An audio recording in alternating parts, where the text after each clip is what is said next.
Good afternoon, everyone, and welcome to Next Powered by Schulman Rogers May Partner Webinar. We are super excited to have everybody today to discuss this really interesting and mysterious topic. My name is Lisa Friedlander. I'm the CRO over here at Next. Next is an innovative and award-winning model for the delivery of legal services to startup and emerging growth companies. We're part of Schulman Rogers. Schulman Rogers is a regional powerhouse firm with over 100 attorneys, been in the area for over 50 years, full service law firm that addresses all of companies' legal needs. I'm really excited about this topic today, and we are grateful to have Georgia Joseph, Atigro's head of SEO and content. Atigro has been a long-standing partner of Next, so we were really grateful to have you here, Georgia, to talk about ranking on Google. 10 tactics that actually work. I mean, there's no better topic, right? I was saying earlier, unless you are in this on a regular basis, it is such a mystery. Google does not make it simple for you. It is the world's largest search engine, if not the only search engine. They're changing their algorithm all the time. How do we know what to do? How are we develop content that Google rewards instead of content that it merely tolerates? How do you establish your expertise and authority in ways that Google understands? Why and how to prioritize information? What Google means when they say to write for humans first, and how to use AI as an assistant without getting penalized. Georgia is going to address all these topics. She has over 18 years of experience in SEO and digital marketing, both on agency and in-house teams. She has worked with a broad range of organizations in technology, professional services, healthcare, education, B2B, B2C. She has overseen double and triple digit growth in SEO and content key performance indicators, including increasing web visitors, engagement, and conversions. We have the expert here. So before I turn it over to Georgia to get started, we are going to reserve time at the end of the webinar for all of your questions. So if you would like to include them in the chat as we go along so you don't forget, that would be something that I might do. Feel free to add the questions to the chat, and when Georgia is done with the presentation, we will address all of them. Without any further ado, Georgia, the floor is yours. Thank you so much. Thank you. Okay, so thank you so much for deciding to spend an hour with me today to talk about ranking on Google. I hope that the information is going to be useful to you, and I hope that at the end you will have at least one thing that you can take back to your office and get started on immediately. So with that said, I am going to take myself off of video because it's easier for me to present. My computer likes it better when I do that. And then I'll be back on video when we're done.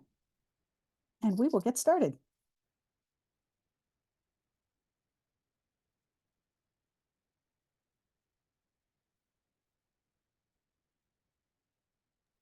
All right, can everybody see this?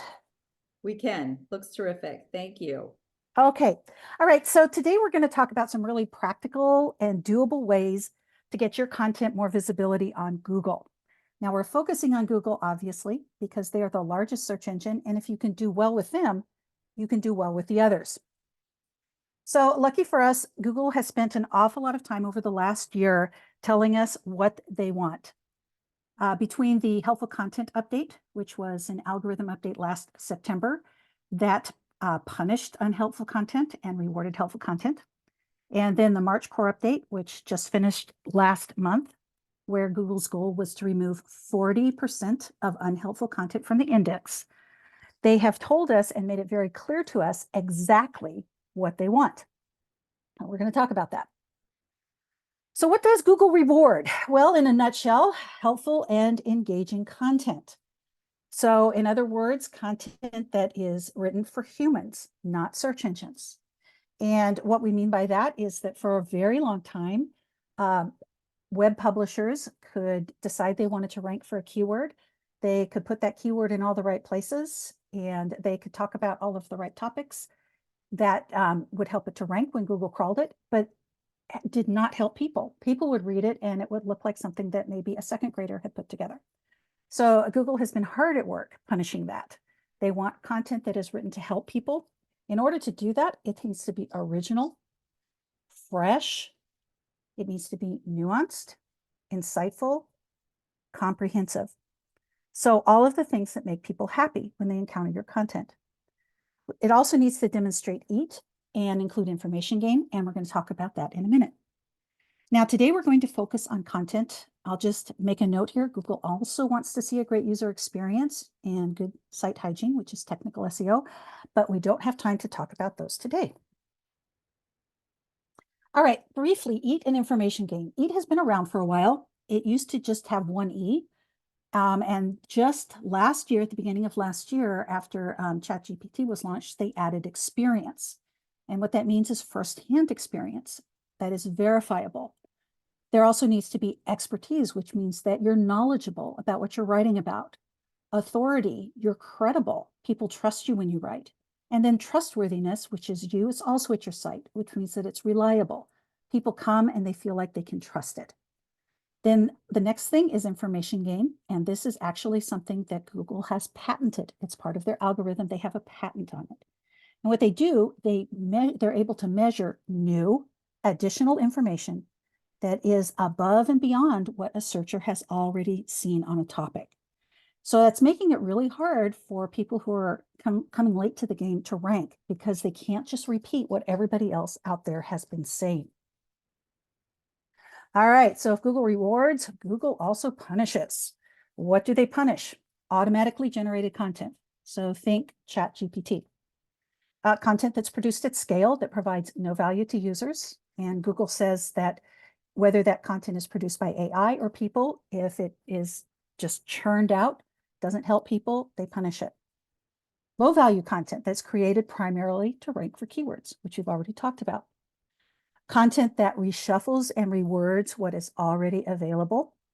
And then finally, I put the word blather on there. My old boss uses that term. He used to use it, still uses it, for basically words on the page that mean nothing and do nothing.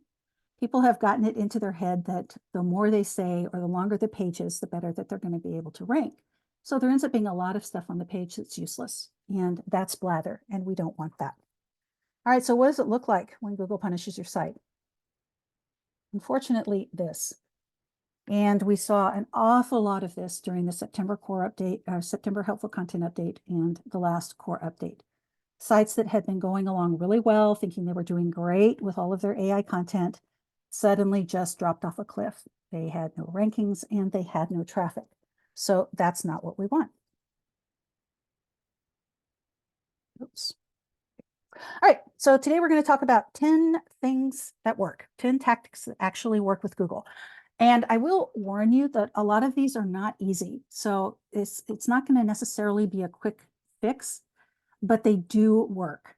And the key to being successful I've seen is to start with what you are able to do and to gradually build from there. All right, number one, you need to show that you're a top authority in your field. So that gets to that second E in EAT, the expertise. You want to create content that others without your expertise can't copy.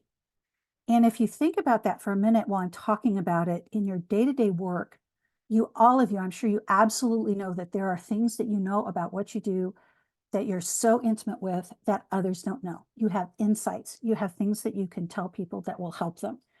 That someone like me, if I just decide I want to write about that same topic, I'm not going to know about that. I might be able to research, might be able to look around for it, but I'm not going to have that deep, intimate knowledge that you do. So it's super important to make sure that that gets on the page when you publish a page on Google. Those things that other people can't copy because it is so unique to you and to how you do your job. Another way that you can show that you're an authority, believe it or not, is to link out to other websites that have unique data and they're reputable sources. This shows Google that you know who the experts are in your field. And it also provides a really good experience for your users. And finally, this last one, and this is a tough one because we do tend to want to branch out when we're on our websites. But some of the most successful websites that I've seen are very focused. The authors limit the content to their areas of core expertise. And I've worked with websites over the years, small websites, tiny websites that have managed to get to the very top of the search rankings, get answer boxes because they are so focused. And they might actually, I have one client that actually only has a few backlinks and they're still beating out the big guys for their most important keywords because they are so focused. Their site, and then that helps Google to trust it and to know that you really know what you're talking about. So you have to not only be a top authority in your field, but you have to show Google that you're a top authority in your field by what you put on your web pages. And we're going to look at some examples. As I go through the examples for these, I went and I chose websites that were both seriously punished by the last core updates and ones that did really, really great in the last core update. So you'll be able to see what Google has been rewarding and punishing recently. All right, this is not a great topic, but it's bulimia.com. This site did fantastic in the last core update. And you can see, this is the mega menu. I took a screenshot of it. You can see by looking at it that they know what they're talking about. They cover everything and they get into all of it. And their expertise absolutely shows. And this is just the top of the page, but when you start to get into the site, you can see that the people who are doing the writing are experts in their field versus the Grammartist. And this sounds like it would be a good site. What they say they do is provide options for people so that they can have good grammar, checklists, worksheets, that kind of thing.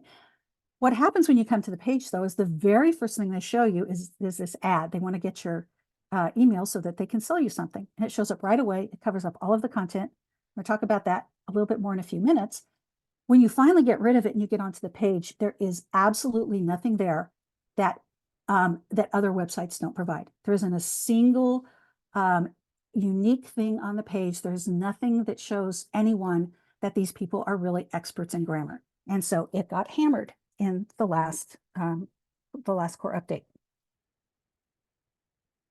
All right, number two, and this is an easy one to do. If you're looking for something to do right away, I recommend you do this. Show users that your authors are real people. And so you need to make sure that your all of your pages, they link to the author, you have author and bio pages. You want to make sure that you include all of the names and credentials of those authors, degrees, certifications, leadership roles. You need to link to any websites where they might have bios. Maybe they're on boards of directors or advisory councils, or they volunteer for a local shelter. Any of those things are good. And then finally, this is a technical thing that you can have your developer do for you. Add people schema to your author pages. If you mention this to your developer, they'll know exactly what you're talking about. You go to schema.org.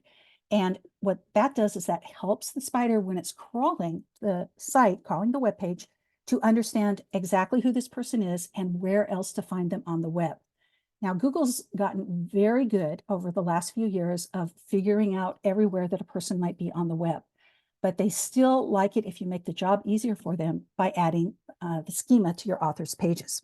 So let's look at a couple of websites here that do a really good job of this, and then one that doesn't.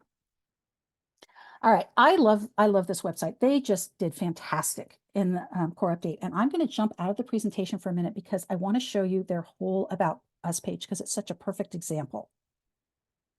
All right, so here we are. So you can see up here at the top, it says it's about McGuire's Family Dealerships, but right away, here's the owner. Here's the person that does it. He's been doing it for years. If you scroll down, there's lots of information about exactly who they are and what they do, their family of dealerships, and then at the end, there's pictures of them over the years. So this is exactly, obviously, the content on this site has not been written by a chatbot. It's been written by real people who are fantastic at what they do, and they want you to know and understand that they're real people.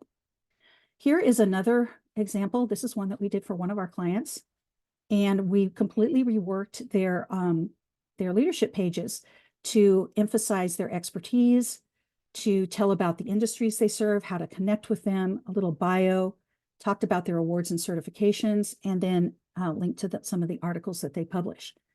And so making sure that you've got these very robust author pages on your website is a way that will help Google to understand that real people are writing the content and it's not being written by people who are being, people who are being, paid $20 an hour to churn it out, or by a chatbot. And this was awful. This is one that just completely fell off the map. It actually did used to be ranking well. Her about page doesn't, and there's a picture of a toilet at the top of it. And it's just her and her dogs. So she doesn't really have any experience with dogs or dog breeds. Google doesn't see her as somebody who's trustworthy to be writing about this. And so her website tanked. All right, firsthand experience. This is super important. One of the things that we saw, there was a core update in August before the September helpful content update. And one of the things that we saw is that websites that had firsthand experience saw really good gains. And that has continued from that time. And the reason is because direct experience is nuanced and it's difficult to fabricate. It's really hard to make up something. It's really easy to write well about something if you've had direct experience doing it. So how do you show the spider that you've had direct experience? Well, there's a couple things that you can do. And this is another pretty easy one to do. Talk about specific dates and places. Don't talk in generalizations. Use first person. Use, I'm hearing some noise in the background. Okay, it seems better now. Show evidence with your original photography maybe, or video. Don't use stock photography. And then use personal anecdotes. Talk about your challenges, tips and tricks, things that you have learned that are unique and that will also be helpful to people. And let me show you a really great example of that next. Again, another site that did really well in the last update. So this is visitcaliforniaandbeyond.com. One of the traditional SEO rules that this thing completely breaks is its URL is, long and very specific, but it's still ranking really, really well. Google is moving more and more away from the traditional ways that people used to rank. They're making backlinks less important, URLs, those types of things. So 5 years ago, I would have never recommended to a client to use a URL like this, but now you can do it and you can do well. And when you look at this website, you're going to see why. First person, I did this, my favorite hikes. You go to these unique spots. This is when it's nice to go hiking there, and this is when it's not nice to go hiking there. So this person has obviously done it and has included their own photography on the page. And if you go to the site and you scroll down, you're going to see it's really beautiful. And it's also very, very helpful if you want to go to Anzo Borrego. This is a great website to visit. If you've never been there, you're trying to decide if you want to do it, and you can't figure out what it's going to be like. After reading this page, you will be able to do that. Versus this page, which this website, I think it's called All Trails. This whole website got dinged. And this is their whole entry on Anzo Borrego. It's basically a map that you could pull up on Google if you wanted to. There's nothing really unique about it. Even the language is not super unique. It's something that somebody could have written without ever having been there. And so it's no surprise that this content got demoted. So looking for ways to make it very clear that you have firsthand experience with what you're writing about is something that will pay off for you, and it's not super difficult to do. All right, I want to take just a little break here, a little commercial break, and talk about the difference between experience and expertise, because we've just talked about both of them. So let's look a little deeper at that, and then we'll get right back to our top 10. So I'm using melatonin as an example because a lot of people know about it. They use it to try to sleep. People have lots of questions about melatonin. Somebody with expertise is going to be writing about it from the perspective that I am a medical professional. So I am able to write about melatonin with authority because of my medical training, versus firsthand experience, which is I tried melatonin and this was my experience. Both of those types of articles can be ranked, and you just have to be careful to make sure that you're not talking like you have expertise when what you really have is firsthand experience. So let's look at an example here. The green background is expertise. WebMD, they have a whole drop down of all of the references they use when they write their content. Poison.org, the two authors are toxicologists. So clearly they have the expertise to write about this.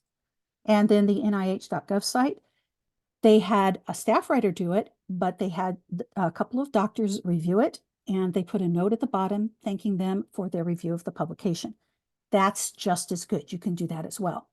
And then the blue is firsthand experience. So 4 people share their stories, or I tried this for a week and here's what happened.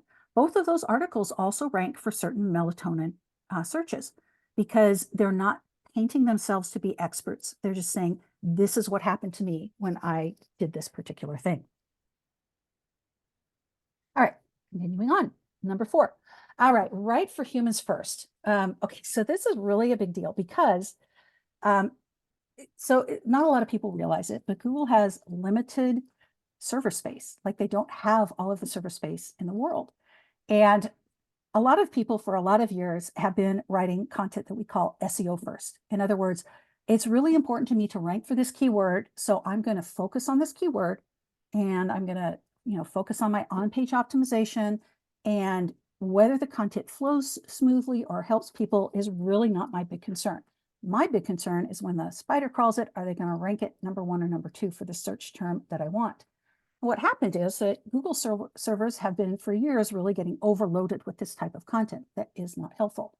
What pushed it over for them was when ChatGPT came out back in late 2022.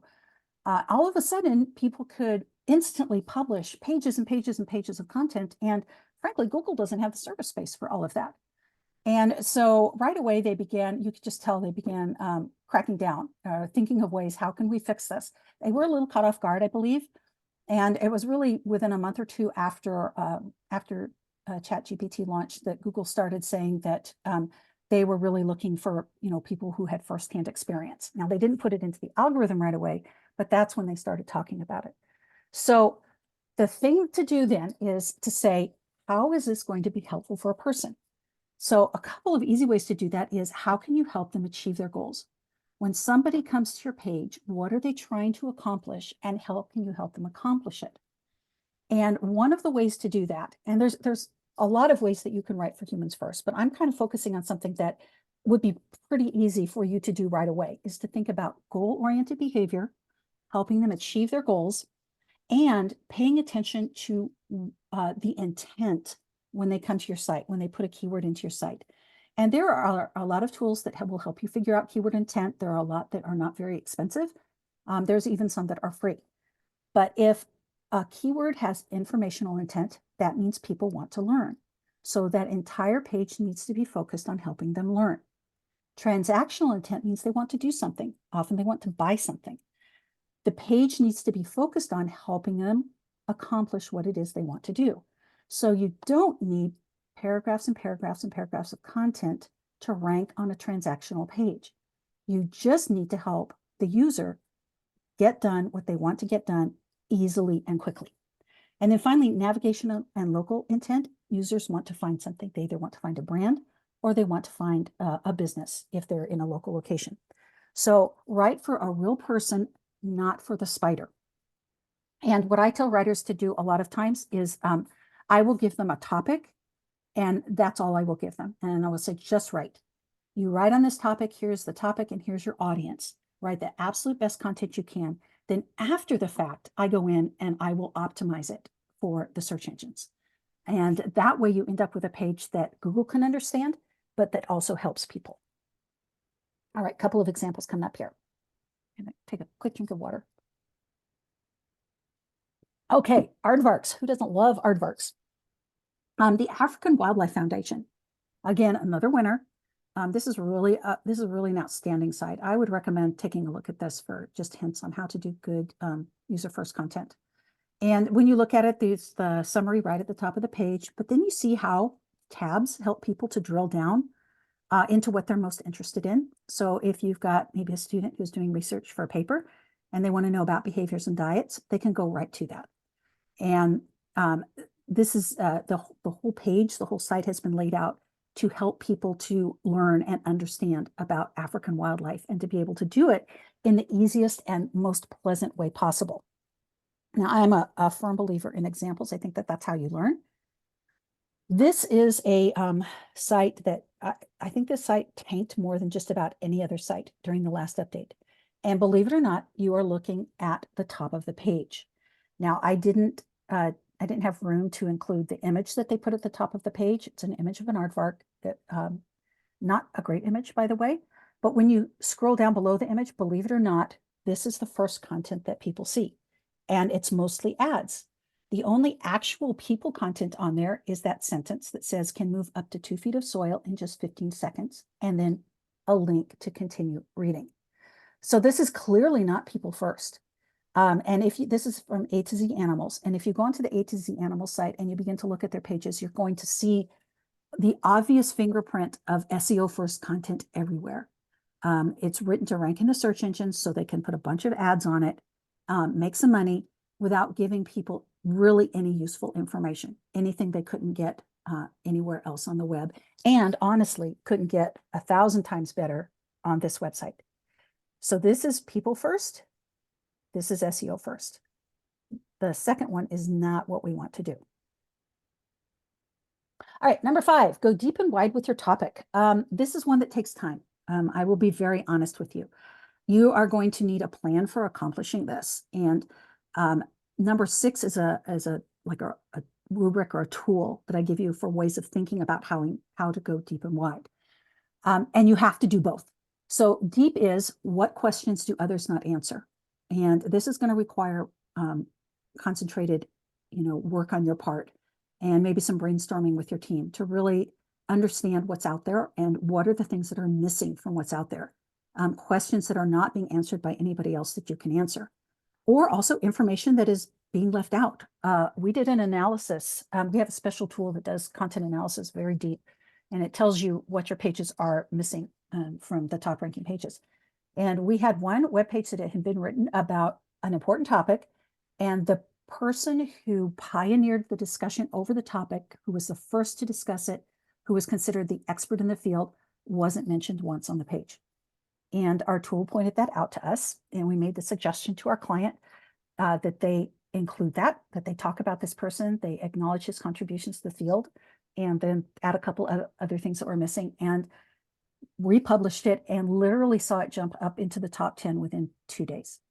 So it's super important to make sure, number one, that you are not leaving any information out, but that websites that are doing what I just described to you, there's your opportunity to include that information in your content and to outrank them.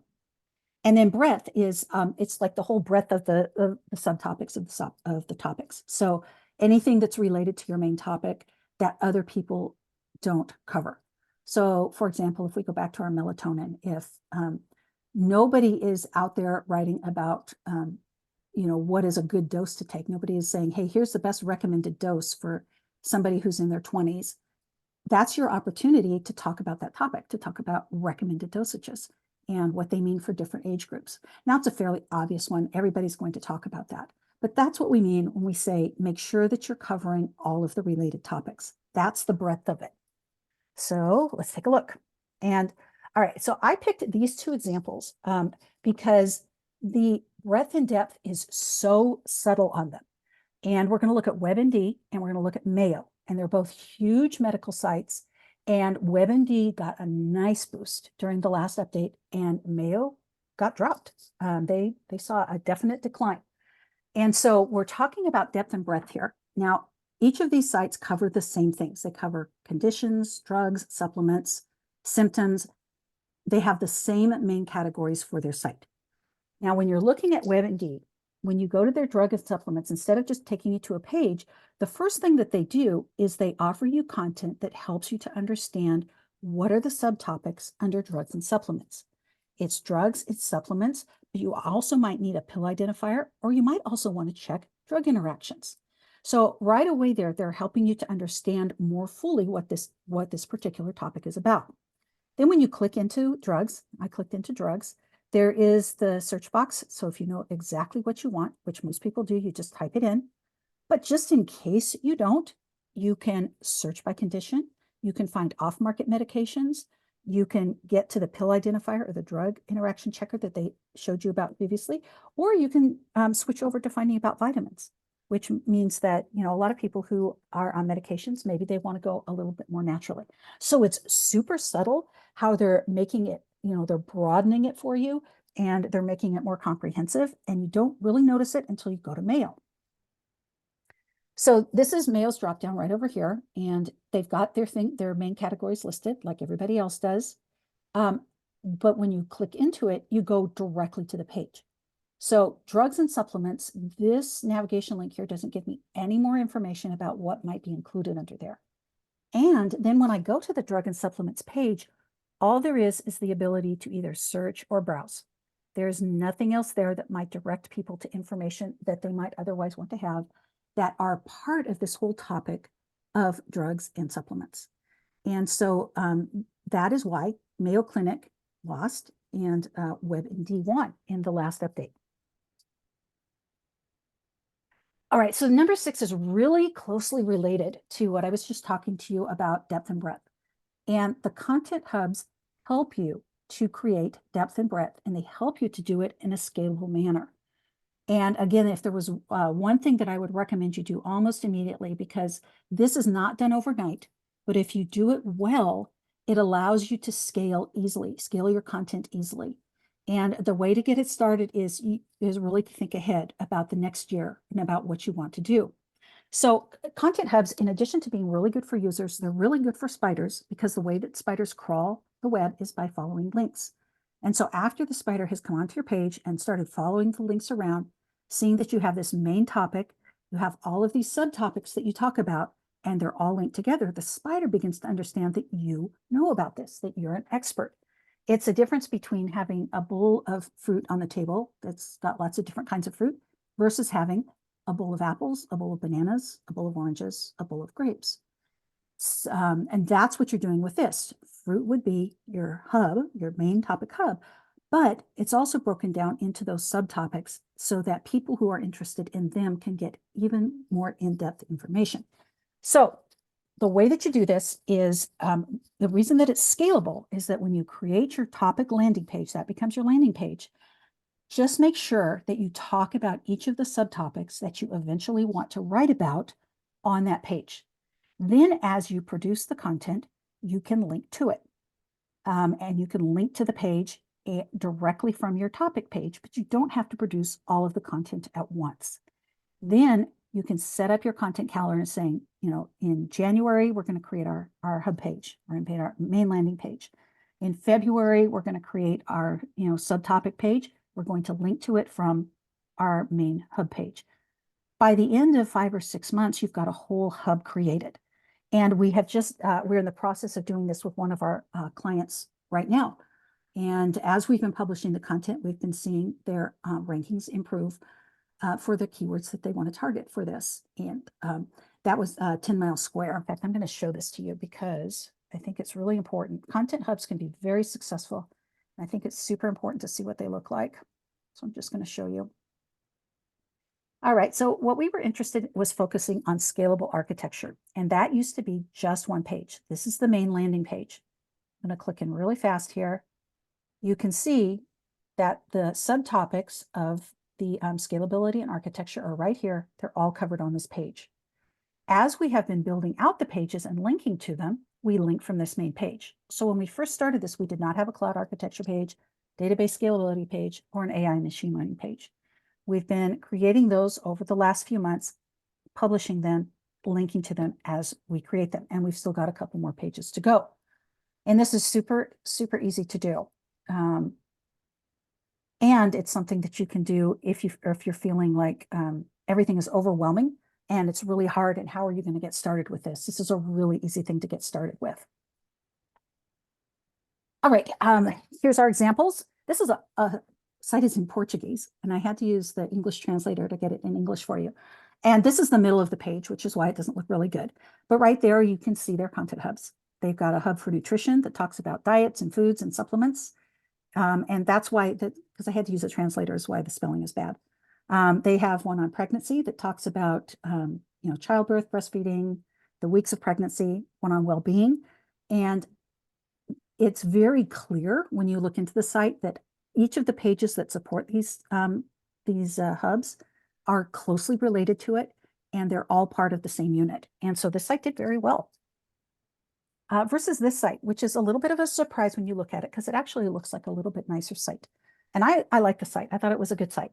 It did poorly, though. It lost a lot of traffic in the core update, and that's because while it looks like they've got some hubs there, they really don't. It takes you to an article and might have a few other links to some similar articles, but they're not organized in a way that somebody who is interested, for example, in composition could go and learn everything that you would want to know on composition. You still have to hunt. And it would be much easier if they would take all of the content that they have on this, and if they would make it very clear to people, both people and spiders, that this is all one group of content that is very closely related. 7, provide a good user experience. I said we weren't going to get deep into this, but there's a couple of things that are really important. I mean, user experience is a, it's a large and complex discipline, but there are some things on a website that are so important that they're worth mentioning. And so I'm doing that for you here. It's important to make sure your pages load quickly.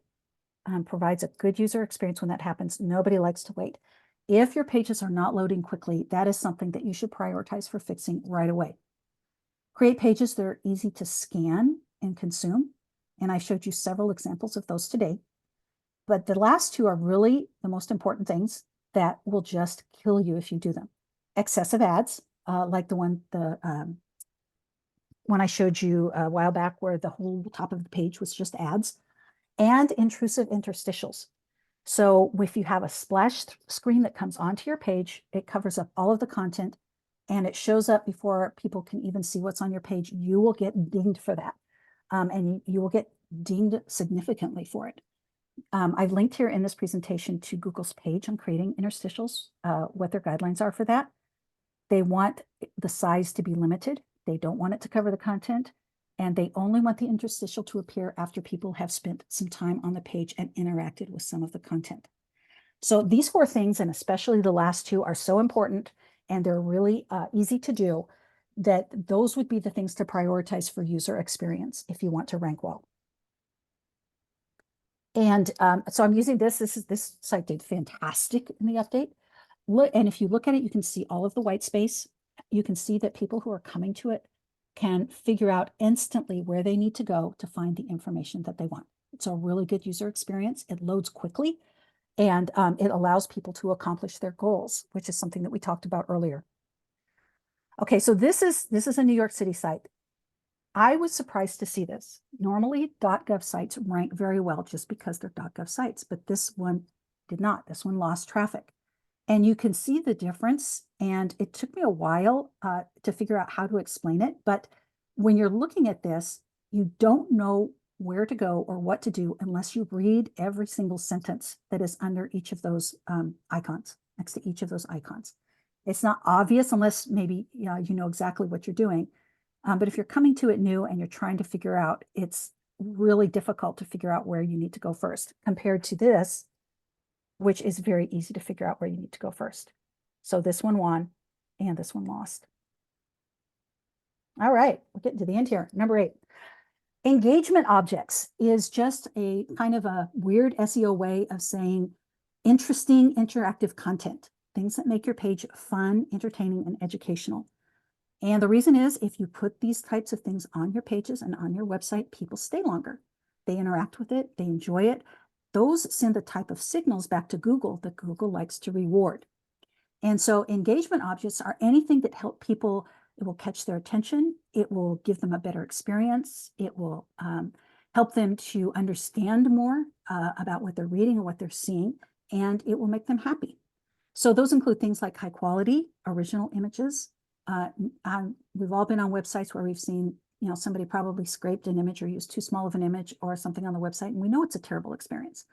High quality original images increase engagement, and so they're important to be used. Video, if you can do it. Now, this is one of those things that is difficult and requires resources. People love video, and because people love video, Google loves video. But video takes an awful long time to produce. And so if you can't do it on your budget, you can't do it. There's other things you can do.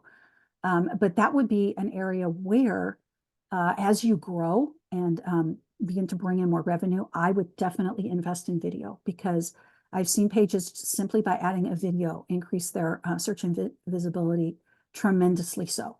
In fact, I just worked with a client recently who most of their pages were had lost traffic over the last few months. There was one page, though, where they completely owned the competition. They were number 1 and number 2 for everything. And it was, tell when you looked at it, it was a different page. It was really designed to explain something complex to people, but they had some super interesting videos on the page for people that didn't want to read. All they had to do was watch the video and they would understand it. And I really think that that is why that page was ranking so well. So even if you can't do it now, put it on your radar to invest in it when you can. You can also use audio clips. Data visualizations are fantastic if you are doing complex things, like if you have the type of business where you've got to spend an awful lot of time explaining things to people. Put those visualizations on your web pages, along with charts and graphs and maps.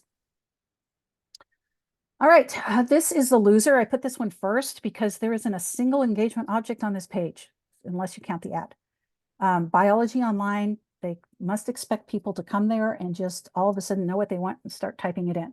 So it's really no surprise that this website got dinged. Versus Dogster. Now, this is a really fun website. This is a very engaging website. And they put lots and lots of great pictures really at the top of their site. And they also title their articles in provocative ways or interesting ways. So it makes you want to read them. So, and they don't have a whole lot of variety on their page, but what they've done with their images is they've done good quality images that are just as cute as anything, and you just want to look at more of them. So they did a good job, and they got a really nice boost in their search engine visibility after the last core update. All right, create more and better content. We've got this one and one more, and then we'll take some questions. This is a tough one. I'll be real honest with you. This takes time, but it works. And the term that we use for it is content velocity. Sometimes people say publishing velocity. And there is a direct correlation between more content and better organic search results. And it's been shown over and over, and I'll show you a couple of graphs. And I really do, I suspect, I won't say believe, that's a little strong word. I suspect, especially over the last 5 years, as people started noticing this, that a lot of the really poor content, unhelpful content, content that people slap together at the last minute and put on websites is because people said, well, Google wants, we see that websites with more content are ranking better. Let's do the same thing. The missing piece was though, they didn't make it good. They didn't make it helpful. So, and this really does feel like where Google is being unreasonable. I'll be honest with you. They want more content, but that content also needs to be better than any other content that is already indexed. And so as you go back and you're thinking about organizing your content, especially if you decide to start thinking about doing some hubs and put together a calendar of what you're going to accomplish over the next year, this is a good way to also achieve number 9 within your resources. You will be publishing more content. And while you may not see immediate results, depending on your budget, over time, you will start to see those results if you don't slack off on the content quality. And these are just a couple of charts. This is, these are intended to show you 2 different things. This first one is a website that decided that they were going to invest in content. Now, they had a large budget. They invested massively in content. You can see that they saw really amazing rewards from that. Versus this one, they did the same thing. It's a retail site. You can see at the beginning, they said, yeah, we're going to do content, invested resources in content, did really well. Got tired of it, decided they didn't want to do that anymore. You can see their rankings fell, their traffic fell, visibility fell. Oh no, we better fix this. You see a spike and then a drop again. So this is inconsistent. This is what happens when you have inconsistent content publishing. It's much better to maintain a consistent schedule of content publishing than it is to publish a whole bunch of stuff at once and then not do it again for a while. And your visibility will either improve or it will suffer if you do that. And I have had this experience with a couple of clients recently where they just decided, they had long breaks in their content publishing because they got busy. They had other things that they felt that they needed to do. And this exact same thing happened. So as you begin to think about planning your content, it's going to be super important to plan for a schedule that you know that you can keep. Finally, number 10, delete low value, overly optimized content. I also put at the bottom, you can actually remove it or you can no index it. And so this is the time for that honest conversation with yourself. So, and if you've done this, or if, I have this conversation with clients a lot, when you've written a page simply to rank for a keyword. And I if a client is having a difficult time, and we did have one recently that was, I just asked them straight up, so did you write this page just to rank for your keyword? He says, yeah, of course I did. Well, that's why it's not ranking for the keyword. So you know when you've done that. And Google is smart enough now, and they use machine learning to improve their algorithms. And they give, the machine, they give them these large learning sets of this is what we don't want. And so it learns, the spider learns when a page has been written for a keyword, and it's getting harder and harder and harder to hide that. So don't do it if you haven't already. If you have written a page just to rank for a keyword, either remove it, or if you feel like it's important for the user experience, you can no index it. You also know when you have summarized what everyone else has said without adding anything new, that Google can catch that now, and they will punish it. And you also know every one of us knows when we've written something too quickly to do a really good job on the content. Those things, those three things that I've just mentioned, can hurt your entire site. It doesn't just hurt the page that was written quickly or that was just summarized information. Too much of it hurts your entire site. And that's why we saw some of those enormous drops that I was showing you earlier. So this is also a pretty easy thing to do. If you've got any of this type of content on your site, either remove it or note index it and replace it with good content. All right, let me just show you a couple of quick examples of success, and I'm really going to fly through this so that we have some time for questions. Doing all of the things that I've just talked about, this small client, very small client, almost no backlinks, got answer boxes at the top of the page for their most important keywords. They're targeted keywords that were closely related to their business. Tiny little site, tons of traffic, pushed down much, much larger companies than they did by having great content. Or answer boxes for multiple topics, more than one. This is when Google says you are an expert. I see you as an expert on all of these things. And so I'm giving you answer boxes for all of these things. Now, answer boxes, I should explain, I probably should explain this earlier. Those are when Google puts a snippet from your website at the very top of the page. We call this position 0. And what Google is basically saying to the world at this point is, this is the best answer. These guys are the experts. Go to them. And your traffic, if you can grab an answer box, your traffic will multiply by 2 and 3, 4, or 5 times. It's lots and lots of traffic to your site if you can do this. But it's got to be good content, and it's got to provide the best information that's available out there on the web. But this is the reward. Some of the things that I've talked about today are hard to do, and they take time. This is the reward for that. And then finally, another small company, small e-commerce site. Google loves their content. And when it comes to people also ask questions, which are those at the top of the webpage when you search, they have even beat out, they sell Tesla wheels. They've even beat out Tesla in terms of the number of ranking keywords and for people also ask questions and the ones that are at the top of that. So again, it's there's a lot of work involved, but this is the reward if you do it the way that Google wants you to. And then finally, we had another client that saw, using all of the same methods that I've talked to you about, saw a 750% increase in traffic year over year. And the way that we do it is we use the data from our tool to tell us what to do. We bring in SMEs, and then SEO and writing work hand in hand to make sure that that page is really the best on the web. All right, time for questions and answers. And I am going to stop sharing and put myself back on the screen so I can talk to y'all.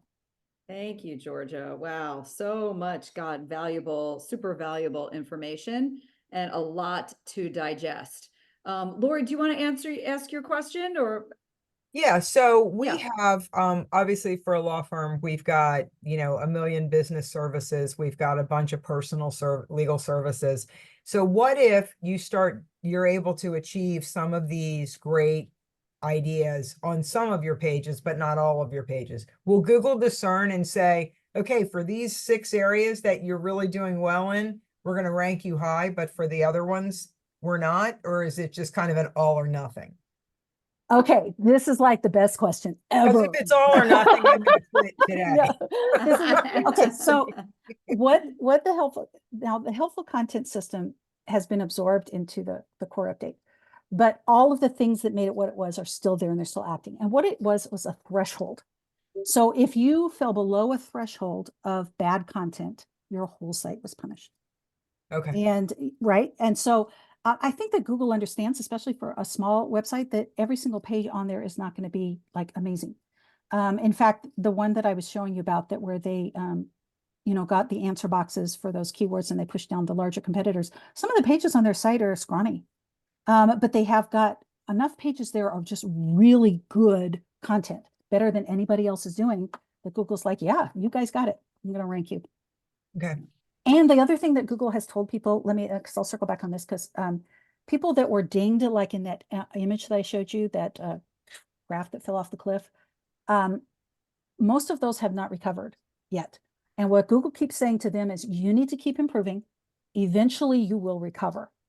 And so the interesting thing about SEO is that it's not different. I mean, it's very different, is what I mean to say, from paid, because with paid, as soon as you stop paying, you don't get any more traffic.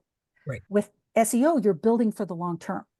And so even if you have to, stop focusing on SEO for a little while, you still have that. You still have all of that benefit that you have built up, and it will drive traffic to your site. I mean, if you stop publishing for quite a long period of time, then eventually that goes away, as Right. I've seen with clients over the years.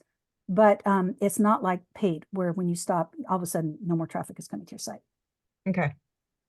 Got it. Really good, Very good helpful. question. I love that question. That's a I great have question. a question on the AI piece, because obviously more and more of us on the marketing side are using, AI tools to draft alerts and social media posts and, landing page stuff and all of those things. I mean, typically, I haven't done it that much, but when I've done it, I use it as like a first draft, and then I kind of make it our own. Is that like, you're not supposed to use it at all? Like, how are all these companies going out there saying use our tools for all these things, and then you're going to get slammed by Google? And people got slammed. Okay, so what I advise for that is don't use it to write your first draft. You can use it for research. If you don't understand something, maybe you don't know all you need to know about a topic, you can use it to help you understand the subtopics. You might even want to use it to help you write an outline. Although I haven't found it, I haven't found that ChatGPT does a very good job with outlines, but it can help you get started with outlines. But I would not use it at all for the first draft. So all of these companies, all of these tools out there claiming that that's what they do, you're saying are not going to survive, because if you use them, you're going to see your rankings go down. You There are a will lot of eventually get companies caught. out there. You will eventually get caught. Now, it has taken Google a while to respond to, I'm just going to say ChatGPT, because that's what we're all the most familiar with. It's taken Google a while to respond to that. But when they did, the hammer came down. I mean, it just absolutely came down. Interesting. And so even if they Okay. don't catch you right away, they will catch you. Right. Super interesting. Good to know. All right. Well, Ed, with that, Georgia, we're approaching the top of the hour. Thank you so much. This is You are really, welcome. so much to digest. Everyone, we will be circulating the recording, so you can go back in and really dig into some of Georgia's suggestions and notes. And Georgia, if you're comfortable sharing the deck or a different version, slightly different version of the deck, send to me so I can include that with the recording as well. And once again, we are really grateful. Thanks everybody for joining us today for our May Next Partner webinar. Check out next.law for all of our upcoming events. And we are excited to launch a new tool around investor readiness called My Next Raise. We are looking for 250 founders to join our beta platform.